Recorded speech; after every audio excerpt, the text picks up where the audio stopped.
Assalamualaikum warahmatullahi wabarakatuh. Halo semuanya, perkenalkan namaku Geni Afifatul Azizah.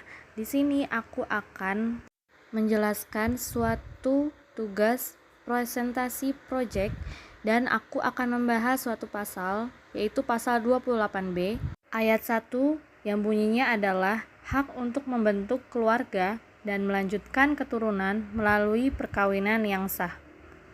Oke, di sini kita ada berita yang menunjukkan warga negara Indonesia melakukan pernikahan yang tidak sah secara agama, yaitu beda agama. Padahal perkawinan beda agama jelas tidak sejalan dengan konstitusi yang berlaku di Indonesia.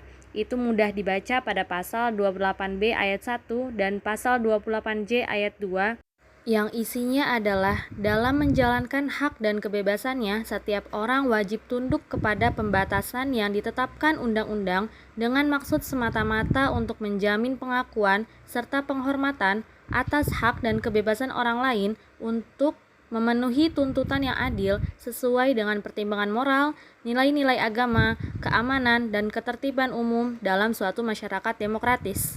Sedangkan soal apa itu perkawinan yang sah sudah jelas dinyatakan pada pasal 2 ayat 1 tentang perkawinan bahwa perkawinan sah apabila dilaksanakan menurut hukum agama kedua pasangan, sementara agama Islam mengatur tidak sahnya perkawinan beda agama.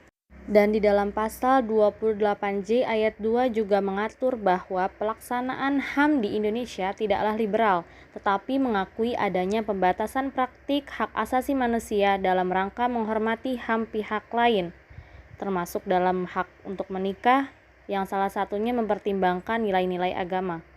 Dan Mahkamah Konstitusi juga telah menolak permohonan-permohonan agar perkawinan beda agama dinyatakan sah, karena Undang-Undang Perkawinan yang berlaku saat ini yang mengatur tidak sahnya perkawinan beda agama dinyatakan sah dan konstitusional.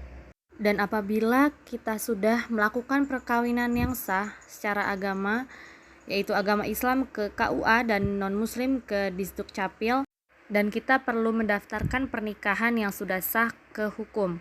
Mengapa perkawinan perlu dicatatkan? Untuk mendapatkan akta nikah sebagai bukti perkawinan yang sah, pasangan yang menikah harus mencatatkan pernikahannya kepada negara. Pernikahan yang tidak dicatatkan pada negara dianggap tidak memiliki kekuatan hukum. Hal ini sebagaimana tertuang dalam Undang-Undang Perkawinan. Mengacu pada undang-undang ini, tiap pernikahan atau perkawinan dianggap sah jika dilakukan menurut agama dan kepercayaan masing-masing, serta dicatat menurut peraturan perundang-undangan yang berlaku. Jadi meskipun pernikahan tersebut sah secara agama, namun tidak dicatatkan secara negara, seperti nikah siri, maka akan tetap dianggap tidak sah di mata hukum. Jika tidak mendaftarkan pernikahan ke hukum, akibatnya pernikahan tersebut tidak memiliki legalitas di mata hukum. Hak-hak suami, istri, serta anak-anak yang dilahirkan pun tidak memiliki jaminan perlindungan hukum. Misalnya hak istri untuk menuntut nafkah atau hak anak untuk mendapatkan warisan dari ayahnya. Selain itu, jika sesuatu terjadi dalam pernikahan tersebut, maka proses pertanggungjawaban tidak bisa dituntut secara optimal. Misalnya, terjadi kekerasan dalam rumah tangga atau KDRT.